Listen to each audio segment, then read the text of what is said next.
informan de ataques. Boston, Filadelfia, Maryland.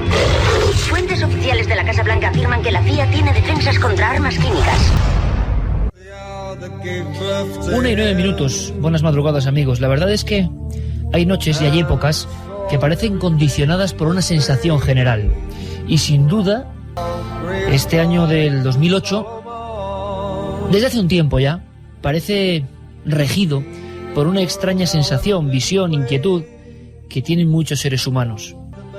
El miedo al fin del mundo. Se da la circunstancia de que cada vez nuestra comprensión o es más selectiva, o está más enraizada con la lógica, o así nos han hecho ver las cosas, los cambios de los últimos siglos y milenios. Se está hablando mucho de varias cifras. Viernes 13 acaba de pasar, y también los teletipos dicen, no sé por qué, que nos quedan solo 37 viernes 13 más hasta el consabido fin del mundo. Yo me pregunto, ¿por qué en esta semana salen tantas noticias con esa sensación de la sombra amenazante del fin del mundo? Bueno, porque un 13 de abril del año 2029 tendría que impactar el asteroide que antes hacías tu mención, Apophis, contra la Tierra, y sería un viernes 13. Por eso el miedo al viernes 13. Viernes 13, cuya leyenda viene de muchísimo antes, es curioso, y una gente no la conoce. Hoy tenemos una mesa de redacción más reducida, más así como junto a la hoguera, aunque ya haga calor, porque las historias de verdad que, hombre, nos sobrecogen un poco. Y esta noche es de esas para reflexionar. Santiago Camacho, buenas noches. Buenas noches, Iker. Bueno, el viernes 13 que viene desde la maldición de los templarios, si no me equivoco, ¿no? Efectivamente, de ahí viene la superstición. Pero efectivamente, se están empezando a dar fechas. Sobre nosotros penden no solamente esos viernes 13, pende ese también 2012 de los mayas. Parece que las cosas a nivel de posibles apocalipsis están casi peor, y quién lo iba a decir, que cuando nos dio esa fiebre milenarista antes del año 2000. Puede que esté contribuyendo la crisis que estamos viviendo, no solo económicas, sino prácticamente política, de valores, etcétera, etcétera, en toda el orbe humano. Santi, te voy a hacer una pregunta y me respondes en un par de minutos, y quiero saber otras noticias, pero además la pregunta la hago a todos los comentaristas del 7640, porque además hoy quiero su participación para hacer, sinceramente, un sondeo. Si estuviéramos ante el fin del mundo, los cartagineses, los cristianos, los judíos, evidentemente, o sea, todos han visto un fin del mundo, los mayas, los incas a su manera. Bueno, la gente estará especulando con varias cosas. Ya nadie cree en 4 jinetes del apocalipsis, uno la peste, otro el hambre, otro el terror. No, pero si sustituimos esas caras y caballos, como decíamos, por otros elementos, quizás sea mucho más cercano. No hay más que poner el informativo y estremecerse un poco con lo que está pasando en el mundo. Yo imagino, Carmen, Santi, que ahora la gente estará pensando, grandes males, ¿no?, que azotan al planeta Tierra. Mi pregunta, la que os lanzo, amigos oyentes, es: si hay un fin del mundo, ¿cómo sería para vosotros? ¿Qué es lo más probable? ¿Un meteoro? ¿Una erupción volcánica, por ejemplo, a gran escala, o de varios volcanes? Se está especulando, se ha dicho. ¿Cambio climático? ¿Un terrible seísmo? ¿Un virus que ha evolucionado, se ha mutado o ha escapado? ¿Un desastre nuclear? Piénsalo, Santi. Piénsalo y dime tu opción. Y también trasladamos esa pregunta al 7640, evidentemente. Y es que hasta los cambios en los animales, bueno, a este director de cine de origen le ha servido esa noticia tan rara. Llevamos 2 o 3 años hablando de esto, no se le presta atención, va vagando, vuelve, va. Las abejas, pero no solo las abejas, el cambio en los hábitats, en los ecosistemas individuales de algunas especies llega a ser sorprendente. ¿Os acordáis de la costa asturiana y de la aparición de muchos peces abisales que no tenían por qué salir? Se habló de calentamiento de las aguas en determinadas franjas. Yo, como no entiendo, no lo puedo admitir o no lo puedo negar, pero es lo que se dijo. ¿Os acordáis de en las parameras burgalesas o navarras los buitres atacando al ganado no muerto, sino vivo, atacándolos como auténticos panzers del cielo y atacando a personas? ¿Os acordáis de la desaparición de muchas especies, algunas absolutamente amenazadas? Ahora han aparecido, por ejemplo, un montón de delfines varados, muertos, en hilera. ¿Ha extrañado a los especialistas, Carmen? 26 delfines. Nada más y nada menos, pero es que quedaron atrapados 66 que se encontraron en la zona de Cornualles. Estaban todos en varios arroyos cerca del río San Mawis y los expertos, los científicos, pudieron rescatar a 40 de ellos, llegaron a tiempo, pero 26 han muerto. Se han analizado, no se sabe qué ha podido suceder. Se apuntan varias posibilidades y no se descarta ninguna de las hipótesis. Por un alimento, También han dicho que huyendo de una orca, que han podido entrar en arroyos, aunque dice que, bueno, los expertos aseguran que aunque sean aguas muy poco profundas, los delfines también están acostumbrados a nadar en esas aguas, aunque no tengan profundidad. Un animal absolutamente inteligente. ¿Habrá fallado algo en su sistema de radar o de emisión de sonidos, tan célebres sonidos de delfines? También dicen que puede ser el sonar de algunos barcos, que les ha despistado, han perdido el rumbo y han quedado varados. El caso es que hay 26 cuerpos de delfines y los científicos no saben todavía por qué han muerto, qué les ha llevado a entrar en ese arroyo cerca del río San Mawis y por qué mueren de esa forma, y precisamente ahora. Hace no mucho tiempo hablábamos de una novela apocalíptica de gran éxito, de Sachin, el alemán, El quinto día, y especulaba con cosas que nos parecían, bueno, eso, novela, ¿no? Mejillones que de alguna forma, como consciente, como una gran consciencia, empiezan a colocarse en las hélices de grandes embarcaciones y las dejan a la deriva, empiezan a tapar colectores, algunas especies, digamos, que se alían hartas ya del hombre, del ser humano, de esa especie que, claro, quiere acabar prácticamente con todas las demás. Bueno, pues algunos de los elementos de esos animales que sufren interferencias, ¿no?, en su modo de comunicación, lo leíamos como un pasatiempo y caramba, está pasando, o está ocurriendo. Fíjate, Carmen, en Sevilla podrían hablar de lo que está pasando con algunos pájaros, casi emulando la historia de Alfred Hitchcock y los pájaros, ¿no?, aquella famosa película y terrible película. Sí, además es que se pasa bastante mal cuando ves que una pareja de grajos te intenta atacar en pleno centro de Sevilla. Es que se tiraban a la cabeza de la gente directamente. Una pareja de grajos que tuvo que ir la policía, arma en mano. ¿Centro de Sevilla? Sí, centro de Sevilla. Y los policías con su arma reglamentaria en la mano mientras cogían a 2 polluelos que se habían caído, y cuando pasaban cerca los viandantes, estos grajos lo que hacían era atacar, pero no solamente era la pareja, sino que había más grajos alrededor que también empezaban a piar fuertemente y también querían atacar a más viandantes. Muchos apicultores de este mismo país, hombres que trabajan con ese animal tan inteligente, tan organizado, están sorprendidos. Se han dicho muchas teorías, cuál será la verdadera, pero las abejas están dejando los panales vacíos, yéndose a morir, a veces fuera de él, en una especie de masa uniforme. ¿Por qué? Y ¿Qué está ocurriendo? Se sabe qué pasa, no se sabe si son algunas antenas. ¿Cuándo lo sabremos, no? ¿Qué está pasando y cuándo lo sabremos? Da toda una sensación muy extraña, demasiado extraña. ¿Para también, tomársela en serio? Pues no lo sé, también, pero desde luego ahí está. Hay algunos vaticinadores, hay algunos que han predicho que habrá 3 días de oscuridad. Nosotros hemos estado viviendo, incluso hay foros en internet que lo apuntaban, esos foros que creen que está cercano el fin del mundo, el fin de los tiempos, por lo menos tal y como lo conocemos, que estamos viviendo en junio muchos días de oscuridad. Esas lluvias, esas inundaciones han hecho que en pleno día los cielos se pongan completamente oscuros, como si pareciera de noche. Y hay algunas profecías que hablan de 3 días de oscuridad antes del fin de los tiempos. Bueno, lo cierto es que muchos podemos pensar, bueno, tenemos toda esta información porque hay mucha más información, y antes no la teníamos, y ahora podemos... Pero tengamos más formas de conocer o menos, la realidad es esa. ¿Ha sido así siempre? Pues la verdad es que no lo creo. Sí que debemos estar en una época bastante complicada. Nos va a responder a la pregunta Santiago, y además traemos algunas listas que dan terror, de pequeños virus. Claro, el animal no tiene por qué ser grande, o el enemigo, mejor dicho, no tiene por qué ser grande. A veces pequeños microorganismos pueden ser auténticos jinetes de ese misterioso y ojalá no real apocalipsis. 1:25, siempre en directo, 23,6 grados en el exterior de la nave del misterio, y detrás de las notas apocalípticas, nuestro compañero Noel Calero. Me inquieta especialmente, sobre todo desde que he conocido muchas cosas, y también los oyentes de Milenio, en uno de los programas más impactantes de temporada, que fue el de Chernóbil. Y os voy a adelantar una cosa que desde luego va al pelo, aunque, en fin, nada de esto es agradable, pero el día 13 de julio, pueden cambiar las fechas, pero de momento podemos decirlo, día 13 de julio vamos a emitir un programa especial de 2 horas de duración. Iba a decir que es lo mejor que hemos hecho nunca, pero sería demasiado decir. Desde luego es lo más distinto que hemos hecho nunca. Lo dejamos ahí. Se llama Chernóbil, la noche del fin del mundo, porque desde luego el fantasma de lo nuclear también está ahí. No creéis que va a ser un programa sobre centrales nucleares sí, centrales nucleares no, va muchísimo más allá. Es una tragedia humana. Vamos a bucear hasta el Apocalipsis de San Juan. Vamos a conocer las claves de esos ángeles exterminadores que tocaban la trompeta, las trompetas de oro que decían, que anunciaban el fin de los tiempos para el ser humano. De verdad que es una historia que os la adelanto un mes antes. Daremos todos los detalles porque creo que todo el equipo ha trabajado absolutamente a tope.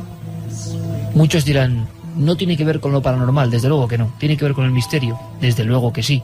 ¿Qué dice la gente, Carmen? Así, a vuela pluma, antes de que Santi baraje sus opciones y nos diga para él, personalmente, hombre estudioso, el mejor especialista de conspiraciones y temas afines en este país, el que cree, porque últimamente estábamos hablando, él y yo, de un montón de cosas. Microorganismos, cambio climático, algo está ocurriendo. Pero ¿qué dice la gente?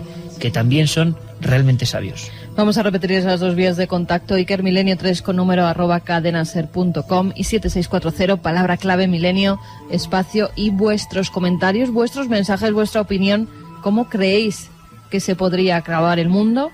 Yo pienso que nos pasará igual que a los dinosaurios. La humanidad desaparecerá cuando la Madre Tierra diga basta. Un saludo a la nave del misterio.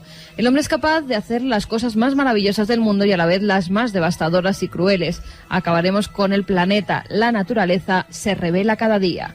Vamos avanzando a un gran desastre natural a raíz del cambio climático. Y si sabemos interpretar la Biblia, está todo ahí, nos dice Yolanda desde Sevilla. Si no sabemos cómo ha sido el principio de nuestro mundo y humanidad, ¿cómo vamos a saber el final? Eso se lo preguntaba Paco desde el centro de Sevilla. Pues esperamos que no te piquen esos grajos. De los grajos, ¿sí? En el testamento maya, el fin del mundo a través de un supervolcán en Yellowstone. Buenas noches, milenarios. De esto tiene datos Santiago Camacho, a ver si nos lo cuenta. Buenas noches, milenarios. Desde muy pequeña es un tema que me ha dado pavor. Creo en dos posibilidades, el hombre o un meteorito, nos dice Irene desde Toledo. Yo creo que cuanto más avanzamos y más adelantamos, hoy peor tratamos a nuestro planeta y menos pensamos en lo que puede pasar, nos dice Silvia desde Reus.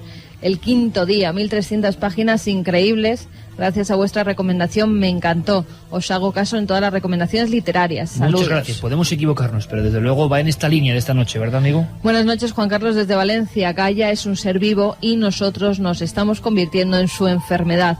Ella actuará en consecuencia. Santi, ¿y tú qué dices? ¿Se ha mencionado un volcán? Te lo he escuchado decir en alguna ocasión, la historia del volcán Yellowstone. Sí. No sé si es tu opción. Pues no es mi opción, pero luego si quieres hablamos de ello. Me hacías una pregunta muy concreta y muy personal y te la voy a responder de una forma muy concreta y muy personal. Te la voy a responder con una lista.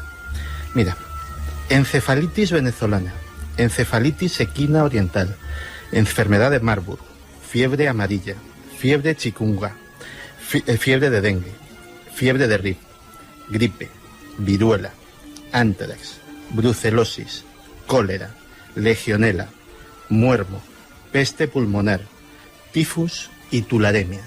Que se sepa, estas son las enfermedades con las que se está experimentando militarmente. Insisto, que se sepa. Madre mía. A partir de ahí hay una incógnita muy grande, hay una interrogación negra enorme sobre qué. ¿Cómo se está experimentando con ellas? Los avances de la genética han permitido que enfermedades que tienen, por ejemplo, algo que para los militares sería muy útil, que es un índice de contagio muy alto, un factor de contagio altísimo, como la gripe, pero sin embargo un índice de mortalidad muy bajo. Imaginemos una gripe que tuviera ese mismo índice de contacto, pero se le incrementara artificialmente su mortalidad, haciéndola inmune a los medicamentos, provocando con toxinas específicas. Por ejemplo, fíjate, ha habido muchas películas últimamente sobre zombies, sobre zombies provocados por alguna arma química. Esto no es ciencia ficción. A día de hoy, la ingeniería genética permitiría a cualquiera de estos virus hacerles productores de toxinas capaces de afectar a determinados neurotransmisores concretos. Es decir, capaces de paralizar, de quitar el habla, como sucede al principio de la película de que estábamos hablando, de alterar el comportamiento. Insisto, estas son las que se saben. El arma biológica siempre ha sido considerada la bomba atómica de los pobres. ¿Por qué? porque es relativamente sencilla de fabricar, relativamente sencilla de almacenar y tiene efectos devastadores. Y por último, que no lo peor de todo, o sea que sí es lo peor de todo en realidad, es que algunas de estas armas son lo que se denominan virus o armas biológicas de clase Omega, destructores totales, es decir, sueltos en el ambiente libre, serían capaces de exterminar a un 90% de la población mundial, solo ellas. ¿Por qué se producen? Por una doctrina que lleva existiendo en los ámbitos militares desde la Guerra Fría y que hasta ahora nos ha salvado, pero el día menos pensado puede ocurrir un accidente, que es la doctrina de la destrucción mutua asegurada. Yo no te ataco a ti porque sé que tú tienes los elementos para, si antes de que yo pueda acabar contigo, tú acabar conmigo y de paso con el resto de la humanidad. Pues Santiago Camacho, que es el hombre que más me pone los pelos de punta habitualmente, porque esto es rotundo, esto no es subjetivo, y esto es una realidad. Fíjate, Santi, te voy a contar una cosa que yo creo que es todo un piropo realmente. Esa misma lista, una lista muy parecida, ¿sabes a quién se la leí? Pues a un maestro, en su forma de hacer las cosas, encabezaba así un lead, es decir, un inicio debajo del titular. El titular era exactamente el protocolo de la muerte envasada. Claro. Era 1982, la revista Mundo Desconocido. El autor era Alejandro Viñati, que por cierto, y no va a ocurrir así, pero ese fue su último artículo. Después de escribir ese artículo, donde hablaba de las bacterias militares que se están empleando y que pueden matar al mundo, Alejandro Viñati apareció muerto, extrañas circunstancias nunca aclaradas, en un lúgubre hotel de Caracas. Así que de una forma inconsciente Santiago Camacho ha recuperado la memoria de este reportero argentino inconformista, de estilo absolutamente rompedor, que empezó con los misterios más bizarros o más sobrenaturales y se fue deslizando en esa pendiente que todos los hombres curiosos evidentemente ven cómo se arrastran poco a poco. Porque el que se mete en este tema de los misterios al final se da cuenta de que le interesa casi todo. No es una franja estrecha, es en una autovía muy amplia. Interesa todo lo que interesa o afecta al hombre. Santiago repentinamente ha recuperado el listado, con algunos cambios. Imagino que en aquel momento Viñati no conocía algunos otros datos. Los nombres espantaban igual que ahora, y hablaba de que el mundo iba hacia un cataclismo seguro si se seguían almacenando esos envases de la muerte con estos virus. ¿Dónde están? ¿Dónde se guardan? ¿Qué puede pasar si alguno de ellos, por cualquier cuestión, incluso un seísmo, salen a la luz de nuevo? En fin, es absolutamente sobrecogedor. Se está haciendo, está ocurriendo, y nos pone de verdad la carne de gallina, porque esto es una realidad. ¿Estará afectando? ¿Tendrá esto que ver con las nuevas enfermedades? Porque hay otra cosa. Hablando de ese desastre de Chernóbil, todo el mundo sabe que no se alertó a la población, que los poderes que nos manejan son absolutamente severos y temen al pánico por encima de cualquier otra cuestión, que no informan. Pues bueno, aquí en España han pasado cosas que pueden relacionarse. Cuando pasa algo que se sale del control habitual de los poderosos, lo último que suele ocurrir es la información a nosotros, ciudadanos, que creemos que velan por nuestra seguridad. ¿Qué pasará que no sepamos? ¿Qué habrá salido a la atmósfera que no sepamos? Déjame adelantar una pequeña cosa, Carmen, solo es que no me resisto, pero aquello de la gigantesca nube extraña que la gente decía que no llegó a España, ¿no? La nube radiactiva de Chernóbil. Sí, se pensaba que no había llegado a España, o eso nos dijeron en aquella época. Pues bueno, veremos que no es tan claro y que nadie sabe la verdad. Esa es la... ¿Llegó? Yo creo que sí. Nos lo contarán. Pero... ¿y lo que cuenta Santiago Camacho? ¿Qué es experimentado? ¿Dónde? ¿Cómo? Ha dicho Santi la palabra películas. Porque yo creo que podemos tender, y quién sabe, Santiago, esto ya es ser muy conspiranoico, si hay una intención de tomar todo esto, bueno, como ficción de la masa, ¿no?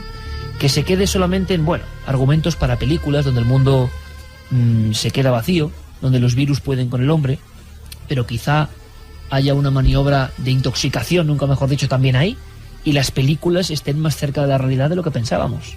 Sí, además las películas son muy cercanas a los miedos de la sociedad en cada momento, miedos que no son infundados, es decir, durante toda la Guerra Fría hubo muchas películas de apocalipsis nucleares, o de apocalipsis postnucleares. pero que describía muy bien lo que luego ha pasado cuando ha habido accidentes, por ejemplo. Sí, hay una película, ahora supongo Carlos nos incluirá unas cuantas más, pero hay una en concreto que nos habla de un apocalipsis que podría estar relacionado con las bacterias y no tiene nada que ver con las enfermedades. No solo se están experimentando guerra biológica para matar a la gente, sino también para otras cosas. Hay bacterias en desarrollo, bacterias militares, por ejemplo, que su misión es que tengan una rapidísima proliferación, que se multipliquen a gran velocidad y se alimenten, por ejemplo, de hidrocarburos. Tú imagínate que una bacteria de esas estuviese suelta y de repente, en pocos meses, desapareciesen todas las reservas de petróleo del planeta. No solo las reservas de petróleo, el plástico. El plástico desapareciese para siempre, los fertilizantes. Los hidrocarburos son una parte fundamental. Imagínate que en pocos meses nuestra civilización volviese de repente al siglo XVI, sin nada de lo que conocemos actualmente. El caos, la hambruna. No hace falta matar directamente a la gente para provocar un verdadero apocalipsis y desatar un infierno en la Tierra con algo que parece tan ingenuo como una bacteria que se come los plásticos, el petróleo y el asfalto de las calles. Ahora me cuentas la historia de ese volcán. ¿Y qué tiene que ver con la profecía de los mayas? Ay, perdona, y la película de Mad Max, claro, que era un mundo sin gasolina y que había vuelto, que te he contado la historia de la bacteria y se me ha ido la de la película. Bueno, pues vamos a conocer más películas, porque desde luego el fin de la humanidad, el fin de nuestra especie, las ciudades deshabitadas, los supervivientes, desde luego han sido un elemento absolutamente recurrente que alcanzan, ¿no?, un grado importante en una semana como esta con tantas noticias inquietantes. Carlos Largo nos hace, como siempre, su proyección especial. El meteorito se dirige hacia la Tierra. El impacto final tendrá lugar dentro de 82 horas. No hay ninguna esperanza de vida tras el impacto. ¿Qué haría si el mundo se acabara irreversiblemente en 72 horas? Esta es tan solo una de las premisas que la película española 3 días utilizó en su campaña de lanzamiento para atraer a los espectadores más curiosos al cine. Un pueblo perdido, crímenes, robos y el caos. Ingredientes diferentes en camino hacia un único destino, el fin del mundo. Han sido muchas las películas que han centrado sus argumentos en torno a la posibilidad de que la vida en la Tierra se acabe en un periodo de tiempo no muy lejano. Cambios climáticos, grandes explosiones y todo tipo de virus han provocado el pánico entre los habitantes de grandes y pequeñas poblaciones, temerosas ante la llegada de amenazas desconocidas. Este es también el argumento de la película Doomsday, que llegará a nuestras pantallas a finales del próximo mes de julio. Desequilibrios geográficos y meteorológicos que hoy en día ya podemos palpar en nuestro día a día, y que también han formado parte del argumento de numerosas películas como El día de mañana, del año 2004. Un encuentro directo con la muerte, intensificado en numerosas ocasiones por el fondo musical de películas como El núcleo, del año 2003. Todavía estamos a unos 15.000 pies, tal vez nos queden unos 2 minutos de planeta. La orientación, los radiomanos, ¿todo está mal? Vamos directos al centro de la ciudad. No nos estrellaremos contra Los Ángeles. Se estrellarán en pleno centro a 300 nudos.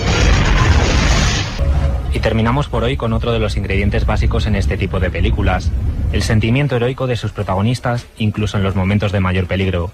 Nos despedimos con Bruce Willis en la película Armageddon. ¿Por qué se molestó en hacer este viaje? Para cumplir la misión, para asegurar que se haga. Por el amor de Dios, piense en lo que está haciendo. ¿Por qué escucha usted a alguien que está a 100.000 kilómetros? Nosotros estamos aquí. 1:47. Estamos casi agarrados al asiento aquí en la cadena SER, porque parecía que nos íbamos a precipitar en cualquier momento o contra otro planeta, contra nuestras ciudades, en fin. Claro, cuando la naturaleza brama, también el asunto se pone complicado. 2 volcanes protagonistas. Los volcanes han sido destructores, ejecutores de las órdenes de los dioses en la antigüedad, sepultaron lugares enteros, bien conocidos. Pero se ha hablado mucho, por ejemplo, de este volcán Yellowstone, y mucha gente nos pregunta también, claro, en verdad, por ese volcán en la isla de La Palma. Se ha hablado de un tsunami provocado por ciertos movimientos de la propia Tierra. Del Yellowstone, ¿qué sabemos? Vamos a ver, el parque Yellowstone es el del oso yogi, de toda la vida. Sí, célebre. Es un parque natural en Estados Unidos que está justo entre los estados de Montana, Idaho y Wyoming. Es un sitio paradisíaco con unos bosques preciosos, una fauna autóctona increíble, y una de las atracciones turísticas son los fenómenos hidrotermales que tienen lugar allí, los géiseres, aquello de los agujeritos donde echas el agua y sale automáticamente en vapor. El sulfatare que decían en Nápoles, ¿eh? Efectivamente. Pues para que te hagas una idea de lo que hay debajo, el suelo del Parque Yellowstone emite entre 30 y 40 veces más calor que la media de América del Norte. Cada metro cuadrado del suelo emite una cantidad de calor equivalente a 1 vatio. Es decir, que con el calor que emite todo el parque se podría dar luz eléctrica a una ciudad de 2 millones de personas. Eso es... ¿Pero qué tiene esto que ver con la profecía de los mayas, como decían? Son relaciones internas, ¿no? Efectivamente. Eso es porque debajo, toda la superficie del parque es la caldera de lo que se denomina un supervolcán.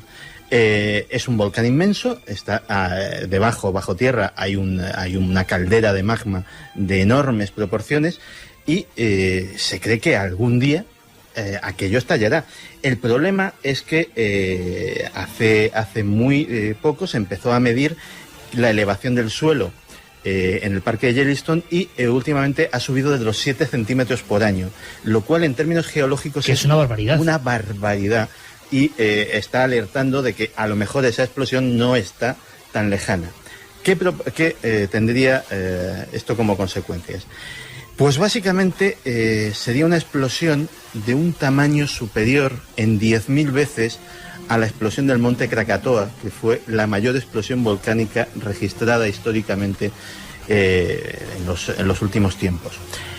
La cantidad de entrada, la explosión directa arrasaría buena parte de los Estados Unidos, tal cual, o sea, sin ir más lejos. Pero el problema a nivel global vendría por la cantidad ingente de ceniza y de material lanzado a la atmósfera. Y se habla de un invierno nuclear, es decir, de que eso oscureciese el cielo durante años, la luz del sol no llegase a penetrar y hubiese una bajada de temperaturas medias de 10 y hasta 20 grados, lo cual destrucción, claro, supondría efectivamente el final de la vida, no ya humana, sino de la vida sobre el planeta tal y como la conocemos. Ya ha pasado en épocas anteriores. Hace 75.000 años, en otra parte del globo, hubo una explosión similar y creen los científicos que provocó casi la extinción del ser humano en aquella época. Apenas quedaron unos miles escasos de nuestros ancestros que se las ingeniaron para sobrevivir y para volver a repoblar la Tierra. Pero de verdad, si esto sería inevitable, es decir, ni siquiera tenemos la oportunidad que tendríamos contra un asteroide o contra un cometa de intentar algo, como nos ha mostrado el cine, esto sería inevitable y fatal de necesidad para la civilización humana. Bueno, incluso, Santiago, habría que recordar acontecimientos año 79 de nuestra era, 79 después de Cristo, la erupción del volcán Vesubio, que anega completamente bajo 8, 12 y hasta 20 metros de lenguas de lava, 20 metros de altura me refiero, poblaciones como Pompeya, Herculano, las cenizas de aquella gran explosión que, por ejemplo, llevaron a la tumba a Plinio el Viejo, el autor de la historia natural, convencido de que estaba viendo prácticamente una venganza de los dioses, algo inaudito, no sabían prácticamente lo que era un volcán. Bueno, pues esas cenizas provocaron intoxicaciones, estamos hablando de Nápoles, pues provocaron intoxicaciones y muertes hasta Estambul y hasta España. Y el incidente de Tunguska, que se van a cumplir 100 años dentro de poquito tiempo, tú lo recuerdas bien, Santiago, se oscurecieron algunas partes de Asia Menor, y en Europa, por ejemplo, aquel resplandor permitió que en Londres y otras ciudades europeas se leyese el periódico en plena noche, porque el cielo había aparecido marcado como con una hebra de luz del confín del universo, ¿no? Pues te voy a hacer una pregunta, tú que has estado allí. ¿Cuánto puede medir la caldera del Vesubio más o menos de diámetro? Pues es muy grande, es una barbaridad. Sí. Te podría dar el dato ahora mismo, pero mucho. A grosso modo. A grosso modo, la caldera del Vesubio yo creo que tiene que tener... luego, si queréis, vemos el dato para ver qué bien me equivoco. Pero, claro, yo he estado dentro de la caldera del Vesubio, lo verán en 4 dentro de poco, dentro de la caldera, humo, donde sale humo, por cierto. Y yo creo que eso podría tener, estoy seguro, de diámetro unos 600, 700 metros. Estupendo. Pues más o menos. Y provocó... A ver si tenemos los datos. Y provocó eso que me estás diciendo, sí, ¿no? Claro. La caldera que total. hay bajo el parque Yellowstone tiene 100 kilómetros de diámetro.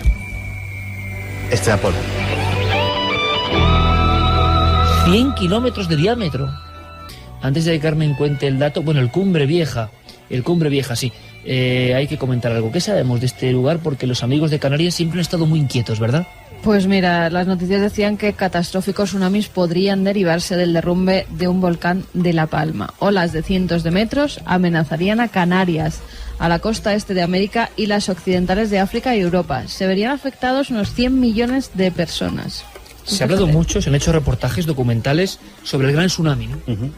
Sí, al parecer es que uno de los flancos de este volcán, Cumbre Vieja, de la isla canaria de La Palma, ha comenzado a desplazarse hacia el océano y su caída, cuya fecha está por definir, provocaría un desastre equiparable al impacto de un meteorito contra la superficie terrestre.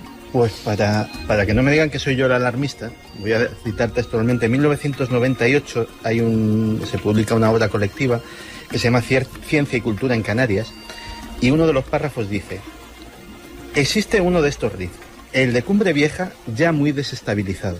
El deslizamiento del flanco occidental de Cumbre Vieja puede contemplarse como un fenómeno posiblemente inevitable en términos geológicos. Le estoy citando textualmente del libro, para que no, es que Camacho es un alarmista. Insisto, Ciencia y Cultura en Canarias, año 1998.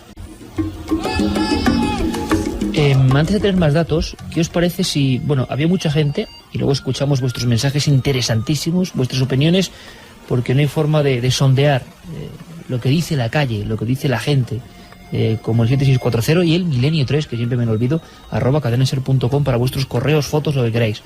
Bueno, pues nos han preguntado mucho qué pasaba, hablando ya del desastre nuclear, en esta noche tan apocalíptica, lo siento amigos. Mucha gente nos ha... Sí, tanto Chernóbil, tanta historia y tal, pero... sí, cuando ha pasado en España algo, también se ha ocultado. Qué manía para ocultar la información. Bueno, asco, ¿no? Y por no hacer nada. Desde un principio, si actuaran antes, a lo mejor se podía hacer algo, eso es oscurantismo, ¿no? ¿Verdad? Que rodea todo lo nuclear. ¿Por qué? Pues claro, porque la relación de lo nuclear, en sus inicios, con, evidentemente, el mundo de lo militar, ¿no? Tenemos a una compañera, Gemma Torrents, en la cadena SER, en toda esa región, que nos ha preparado una crónica de lo que se sabe realmente hasta ahora, porque mucha gente de la zona está inquieta, lo que se sabe hasta ahora, y la conclusión es que, como siempre, era más de lo que se decía, como siempre, lo que se sabe. En fin, ya no solo es el miedo, desde luego no a las grandes catástrofes, sino a las pequeñas cosas o no tan pequeñas que no se nos cuentan. Conectamos con ese último incidente extraño, que no nos gusta, de la central de Ascó. Noviembre de 2007. Una cantidad indeterminada de partículas radioactivas sale al exterior del edificio de combustible de la central nuclear a través del sistema de ventilación. La mayoría se esparcen dentro del recinto, aunque algunas de ellas pasan el vallado. Los sensores no lo detectan porque se sospecha que se podrían haber manipulado. Abril de 2008. Greenpeace y el Consejo de Seguridad Nuclear, organismo que vela por la seguridad de las plantas atómicas españolas, hacen pública la fuga. Han pasado casi 5 meses desde que sucedió. Un grupo de inspección radiológica del Consejo se traslada a Ascó. Manuel Rodríguez Martín es subdirector de protección radiológica. Cada partícula que van encontrando la van recogiendo, con lo cual esa ya no supondría peligro ninguno. Y la actividad total que han recogido pues es muy pequeña. Una semana más tarde el Consejo acusa a la central de ocultar información y pasa a supervisar directamente los controles radiológicos que se hacen a las más de 2.500 personas que han pasado por el emplazamiento. Todos han dado negativo por contaminación. Aún así, gobierno, ecologistas, alcaldes, todos cuestionan la gestión que los propietarios de la planta han hecho de la fuga.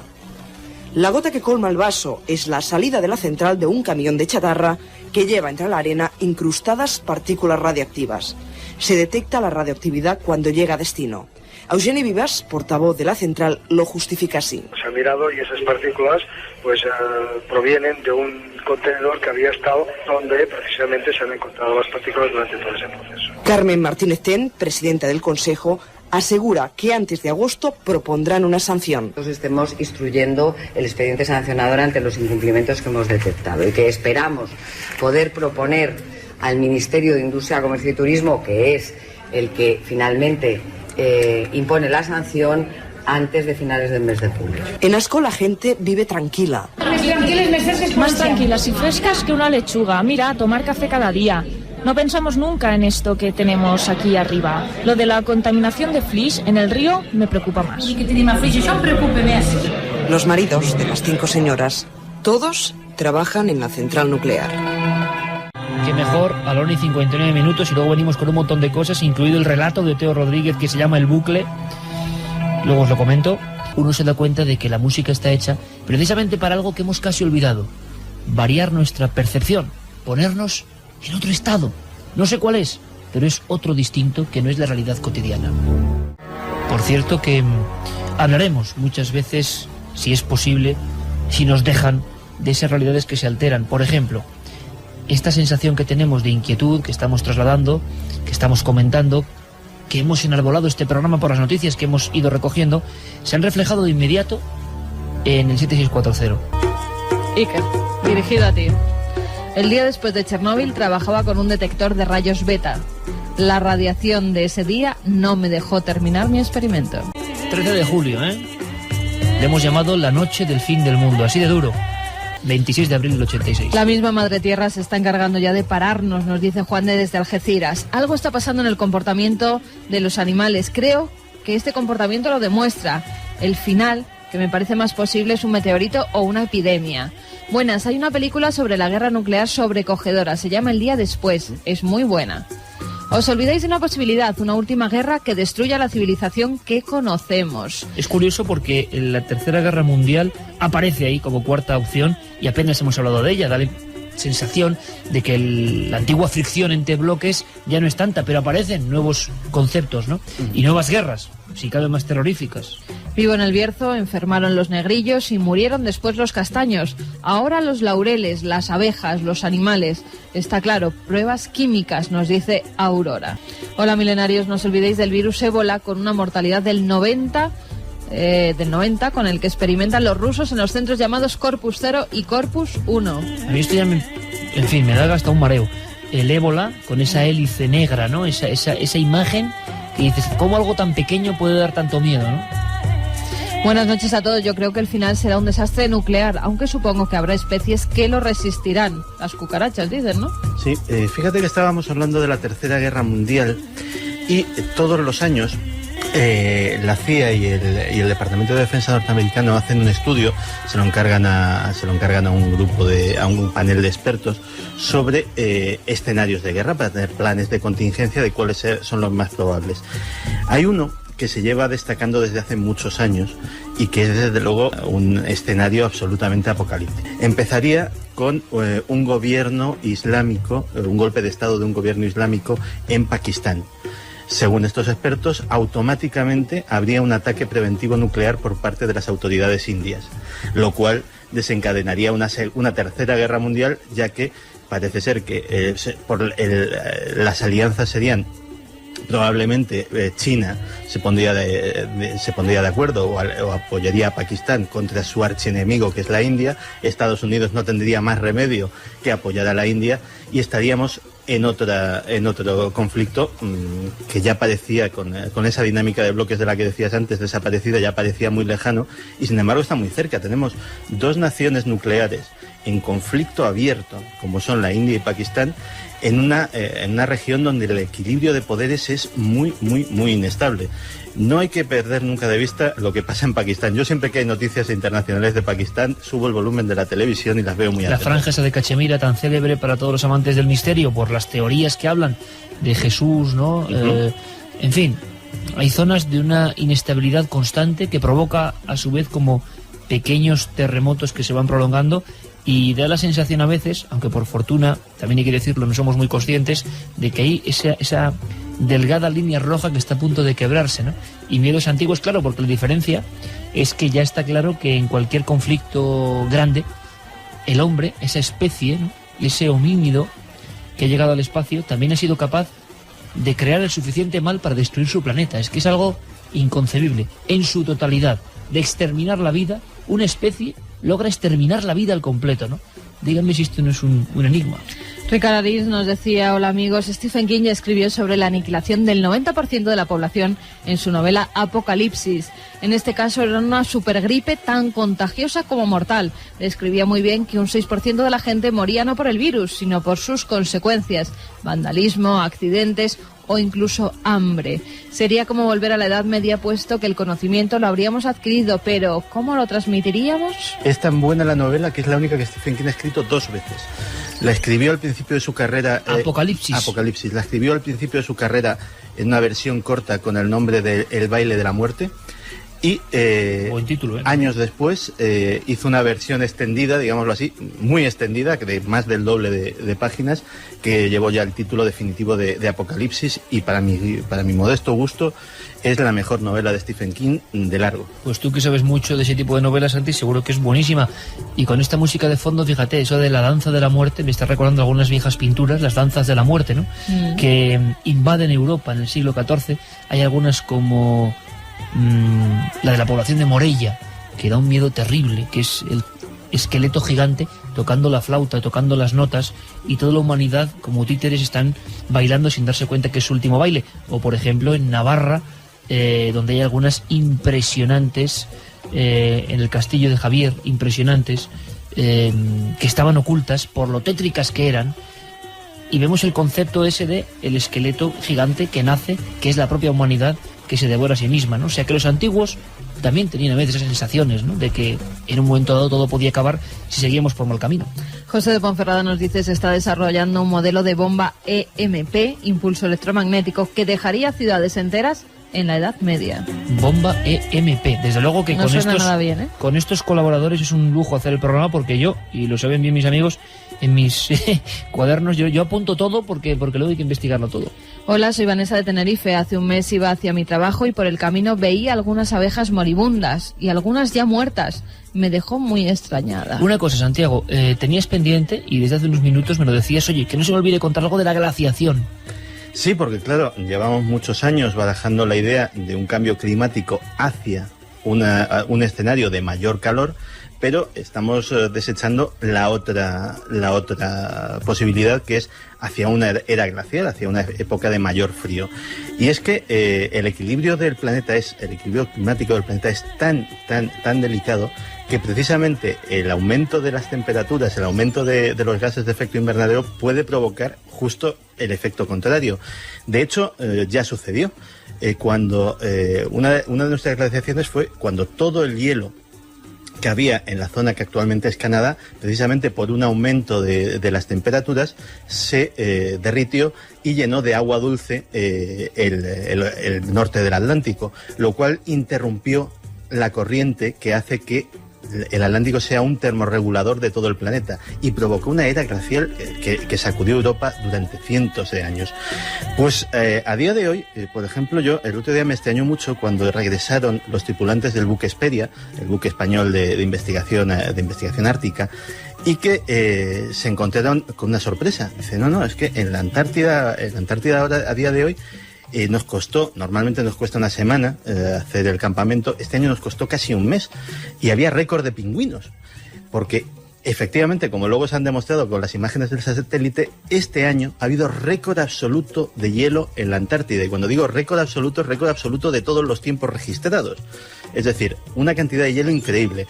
Pero es que hoy mismo recibía una noticia, que es que uno de los rompehielos más famosos, el capitán Klenikov, que es un rompehielos de un tonelaje inmenso, diseñado para eso, se ha quedado varado en el paso del noroeste, cosa que era absolutamente impensable hace unos años. Se decía, de hecho, el paso del noroeste, uno de los ejemplos que ponía Al Gore en su documental, de que bueno, allí ya no, aquello que era épico, cruzarlo con los rompehielos, etcétera, etcétera, pues a día de hoy era prácticamente un mar como otro cualquiera. Pues este rompehielos se ha quedado varado este año porque ni siquiera la potencia inmensa de sus motores ha podido romper la capa de hielo del paso del noroeste. Pues fíjate, Santiago, con esta reflexión, hoy que estamos así como en comanda, nuestros compañeros Luis y Juan G. Vallejo están en diversos lugares investigando. La mesa de redacción es más reducida, pero no sé, a mí me está entrando un temblor. Nuestro buen amigo, el astrónomo Miguel Gilarte, me comentaba una posibilidad que desde luego también es, en este caso, a escala cósmica. ¿Dónde está la Tierra? Situada exactamente entre dos planetas, ¿no? Venus y Marte. Somos ese eslabón entre esos dos mundos. Un mundo es el infierno, Venus. Temperaturas que pueden rozar los 500 grados. Lluvias tóxicas.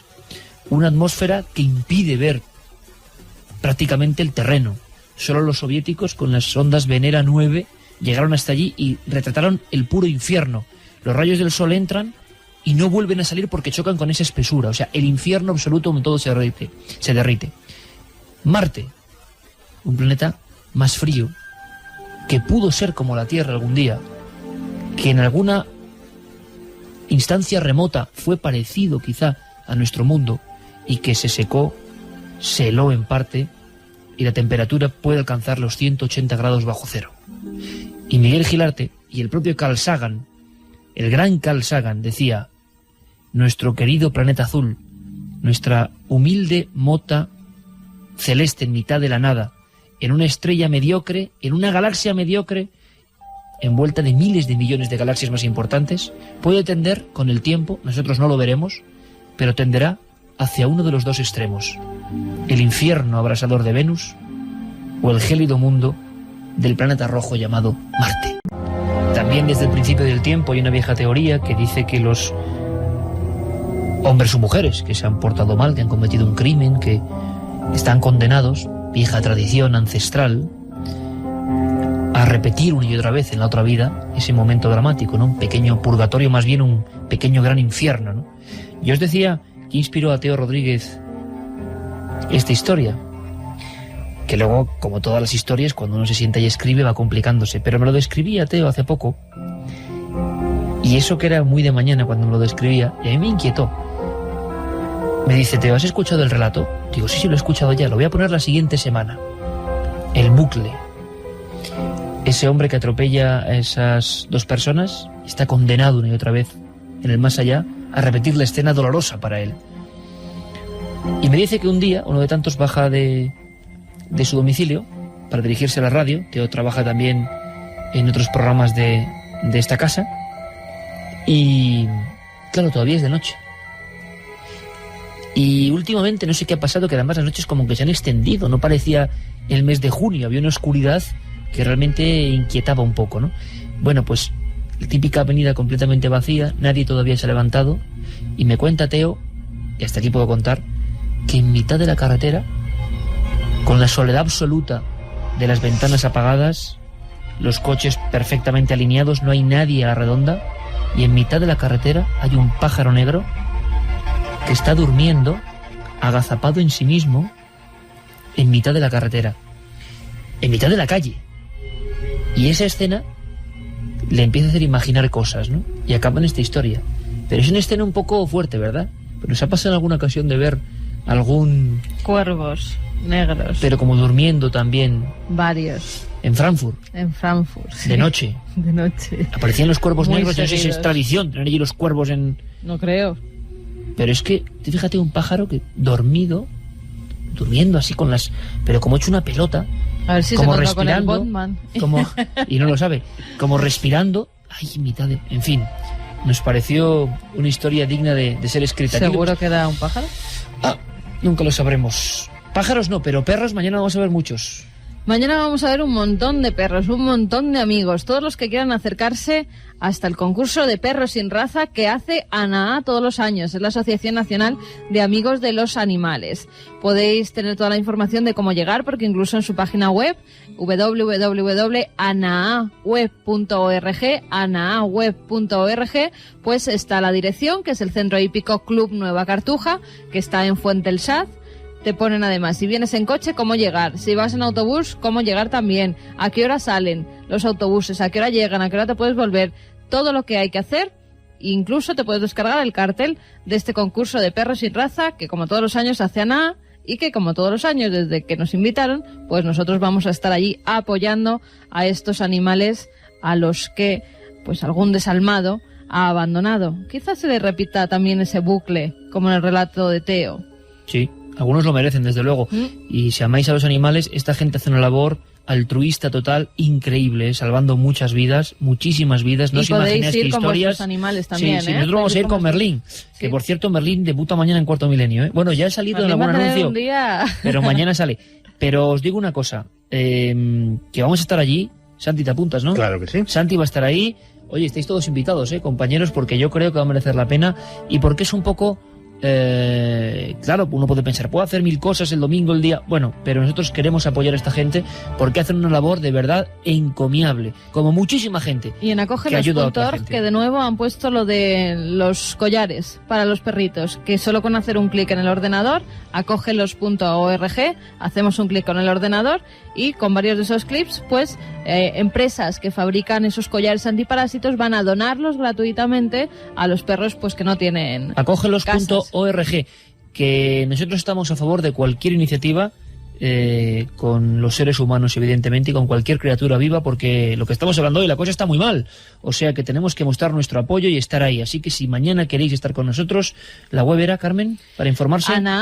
ANAWeb.org, eso es, anaaweb.org. Pues allí estaremos parte del equipo de La Nave del Misterio, encantados de veros si estáis por allí, y nos apetece mucho formar parte de una gente, una comunidad que una vez al año pues intenta hacer algo bonito para salvar muchas vidas, porque hay muchos programas en los que contamos cómo todavía sigue habiendo auténticos bárbaros, sinvergüenzas, que hacen auténticas, se dicen animaladas, ¿no? Hombradas en este caso, ¿no? Terribles. Santi, por cierto, claro, el hombre es así, que hasta en algunos momentos ha tensado tanto la línea y ha tirado tanto del cordel que ha estado a punto de romperse. Y tú me decías que tienes apuntados como 5 momentos de la historia. Más. Hay como 20. Lo que pasa es que no vamos a contar los 20, pero ha habido 20 instantes a lo largo de la Guerra Fría y hasta más allá en que ha estado a punto. Y cuando digo a punto, es a punto de estallar una guerra nuclear. Cuéntanos alguno, en titulares. Te voy a contar dos que son muy, muy ilustrativos. 9 de noviembre de 1979. El centro de pantallas del NORAD, todo lo tenemos en la mente por la película de Juegos de Guerra. De repente empiezan a sonar las alarmas y en esos mapas, en esos gráficos, empieza a dibujarse las trayectorias de un ataque nuclear soviético a gran escala. Decenas de misiles saliendo de la Unión Soviética con rumbo a los Estados Unidos. Rápidamente se ponen en alarma todos los servicios, los silos de misiles empiezan a hacer los preparativos, los pilotos de los B-52 empiezan a recibir los códigos para abrir esas cajas fuertes donde están sus planes de vuelo secretos para saber a qué objetivos tienen que atacar. Es decir, se pone en marcha todo el mecanismo de una guerra nuclear. Afortunadamente, 6 minutos después, cuando ya estaba todo listo y solamente hacía falta la orden del presidente para desencadenar el infierno sobre la Unión Soviética, los técnicos del NORAD se ponen en contacto con sus misiles de alerta cercana, los que están en el perímetro, sus radares de alerta cercana, los que están en el perímetro de la frontera de Estados Unidos, empiezan a recibir también información de los satélites y descubren que eso que les está diciendo sus pantallas no está. Es decir, nada registran los radares, nada registran los satélites, pero sin embargo esa sombra amenazadora se va dibujando centímetro a centímetro en las pantallas dirigiéndose a los Estados Unidos. ¿Qué ha sucedido? Alguien, por error, ha colocado una cinta de entrenamiento en los ordenadores, ha colocado un simulacro. Si en esos 6 minutos nadie tiene la feliz idea de contactar con esos radares de alerta cercana y de cotejar la información de los satélites, hubiese estallado una guerra nuclear. De hecho, una cosa curiosa es que ni siquiera se utilizó, y eso los que conocen este asunto lo criticaron mucho, ni siquiera se utilizó el célebre teléfono rojo, que existe. El teléfono que sirve para decir, bueno, ¿qué pasa? ¿Nos estáis atacando? Precisamente para evitar este tipo de confusiones. Igual que se les ocurrió mirar el resultado de los radares, no hicieron esa llamada. Pero es que en el lado soviético también tienen historias parecidas. Era Jimmy Carter, el presidente, ¿no? Sí, en aquella época era Carter. Enero de 1995.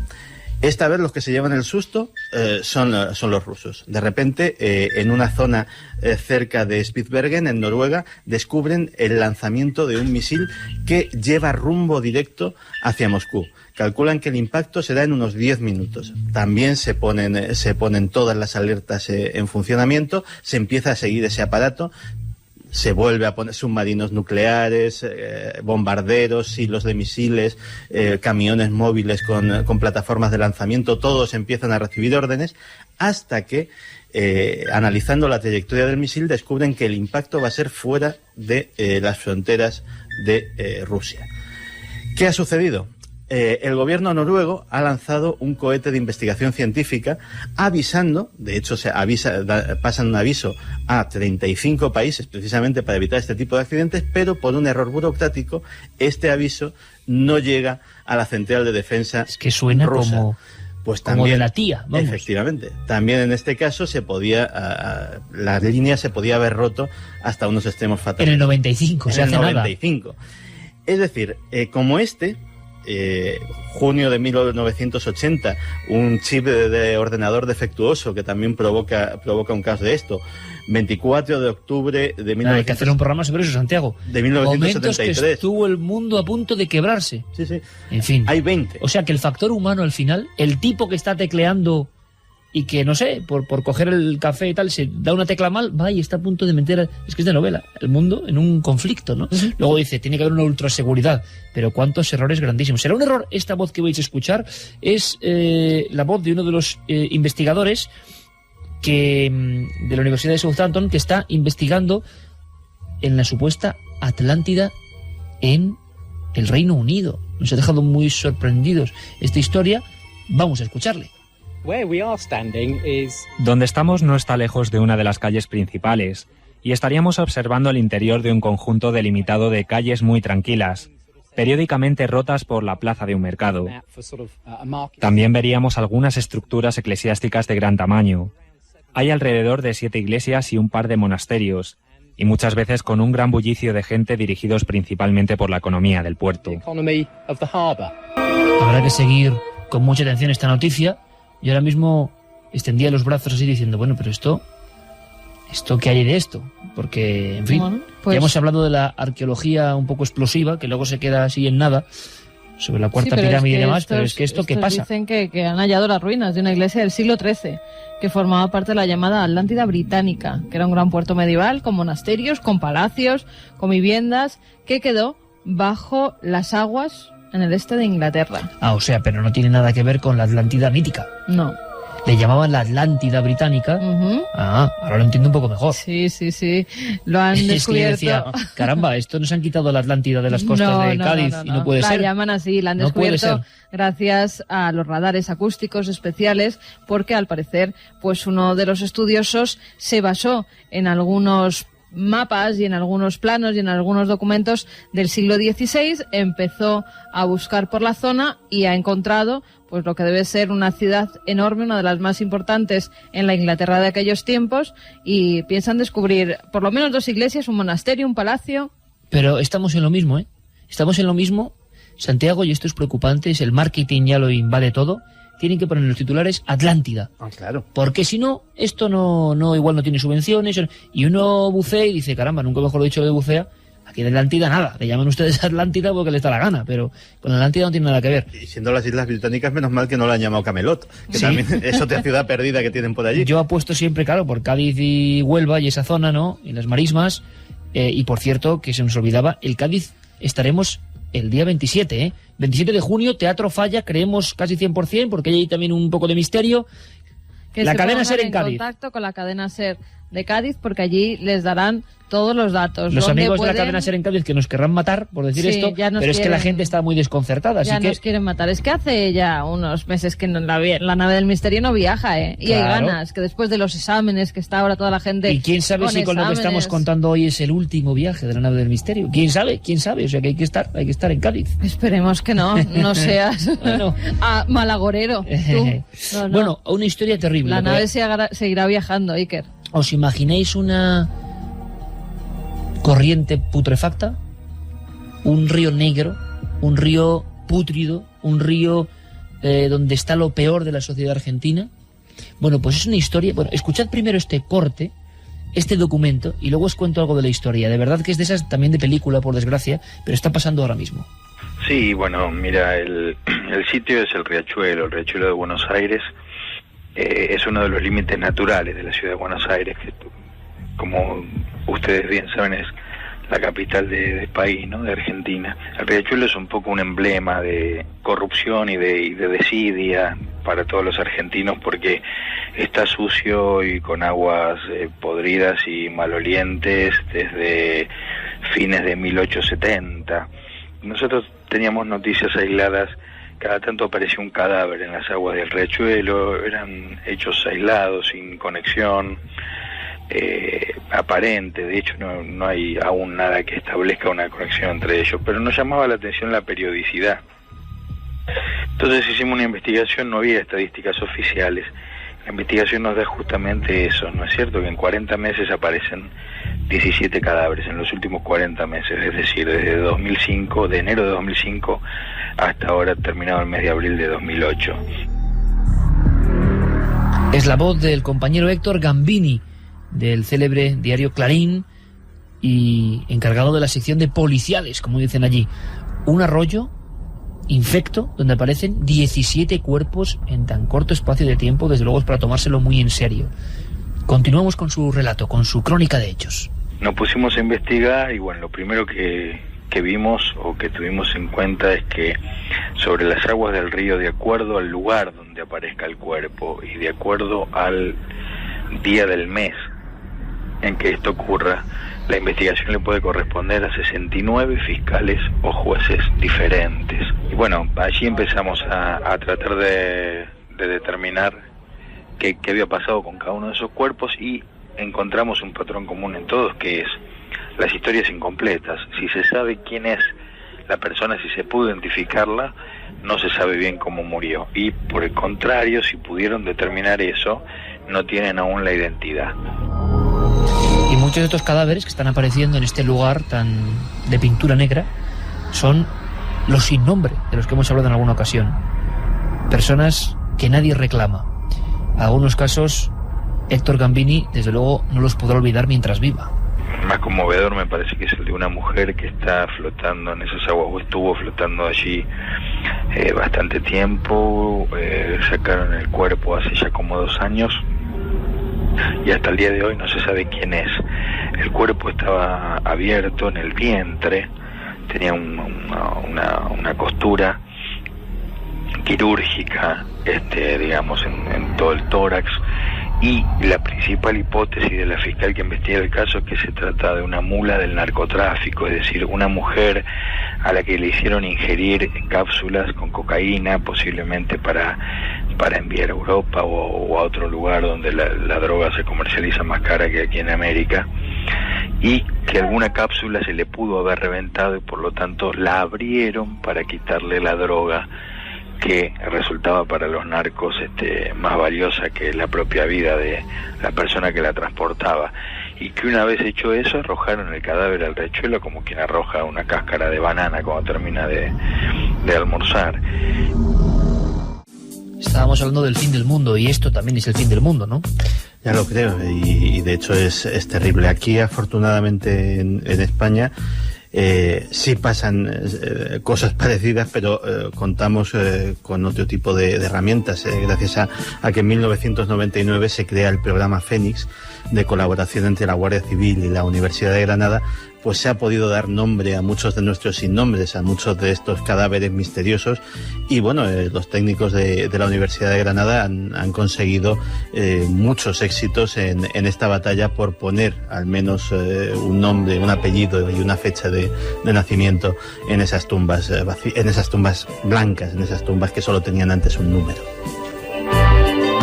Nuestro ánimo a los compañeros que además han colaborado con Cuarto Milenio del equipo del Grupo Fénix de investigación. Desde luego que deshumanización, ¿no? Ese arroyo, esas sombras, esa putrefacción y ese cuerpo que no vale nada, como ha descrito magistralmente este periodista de sucesos, desde luego a la vieja usanza, como una cáscara de banana, ¿no?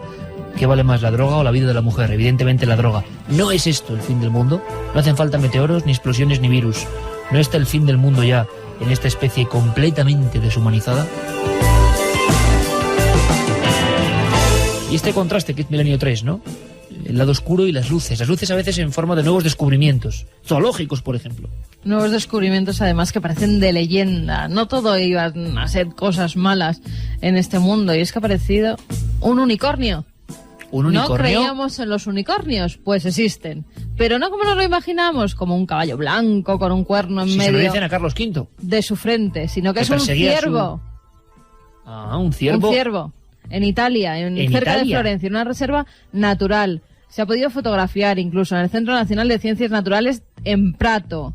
Pues un ciervo que tiene un solo cuernecillo justo en medio de la frente. Dicen que es una anomalía, pero que esto pudo dar lugar a las leyendas de los unicornios, que no tenía por qué ser un caballo o una especie así, que pudo ser por alguna anomalía de algún animal, en este caso que no le han crecido los dos cuernecillos, que normalmente le crece estas anomalías solo en uno de los lados, pero ha dado la casualidad que le ha crecido en medio de la frente. ¿Eso es lo que hacían en tiempos para engañar a algunos reyes que perseguían el cuerno de unicornio como algo afrodisíaco? Sí.